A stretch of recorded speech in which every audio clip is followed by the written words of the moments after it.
Hello everyone, my name is Dak Hazard, and welcome back to Warframe. And this time, on this episode, today, whichever you prefer, we are going over the new Warframe Valkyr. I believe that's how you say it, or Valkyrie.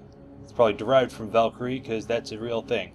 So here she is in all of her gruesome glory, more like gory glory. Ooh. In the in the polarity department, we have V's everywhere, all the V's. Aurora got V's and got 2 V's for continuity and focus, which are both very useful for this Warframe. So let's go ahead and dive right into this with her abilities. First one up is Rip Line. It is a single target direct damage ability, and it can be used to attack enemies. Go ahead and rip that man's face off, because why the fuck wouldn't you not? And it can also be used to get you around the map, as you are about to see. It's good for mobility, you know, jumping gaps, because why wouldn't you? And it's also fun to do this, where you grab someone and they just kind of fall down. It's still find that funny. So yeah, as a mobility thing, you know, you can kind of float around. Well, I was just dicking around. I was like, yay, let's go ahead and demonstrate the rip line ability. And if you're actually close enough to the wall, you will Spider-Man it until you're kind of like dragging down. I was trying to do it there, but there you go. So if you want to look like a total badass while you snipe some dude in the face, you can cling to a wall. Yeah, how about that?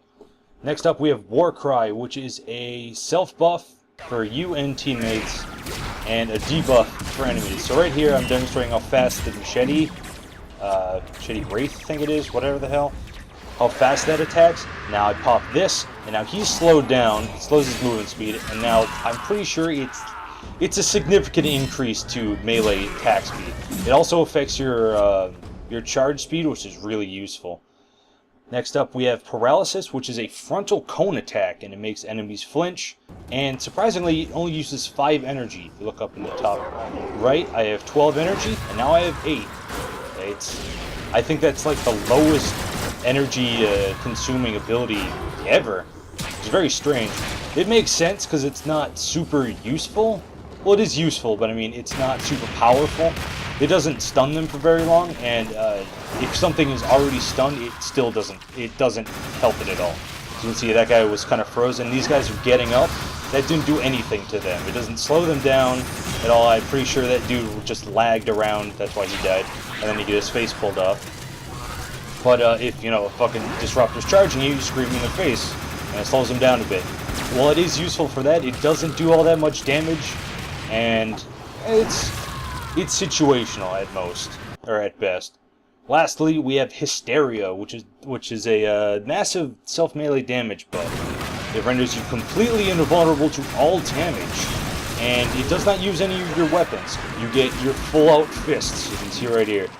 You put the sword away, you put the gun away, and you just go and punch shit.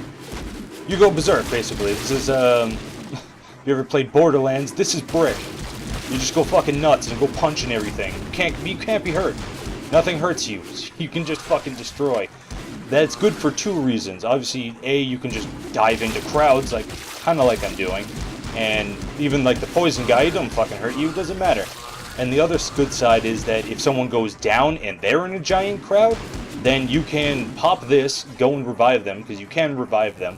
And you can also use all of your standard abilities in this, you just can't shoot or anything. And this clip was actually me compounding them into, oh god, it's ridiculously fast. So, you know, it compounds the War Cry and Hysteria together, and you just melt people with this. You hit them so many times before they even have a fucking chance to fall down and die. They're just dead 7 times over. It's fantastic. So yeah, with focus and continuity, I would definitely recommend both of those, because they're really, really good. And don't use anything special with this. Like, see how I did the ground pound back there? It's not nearly as effective as just punching them, which is unfortunate, because that would have been cool. So, in conclusion, Valkyrie? Yeah, Valkyrie. Sure, why not? Let's call it Valkyrie. Valkyrie, or Valkyr, is very cool. If you have a chance to pick her up, I would wholeheartedly recommend it. That's all from me. Hope you enjoyed, and I'll see you next time.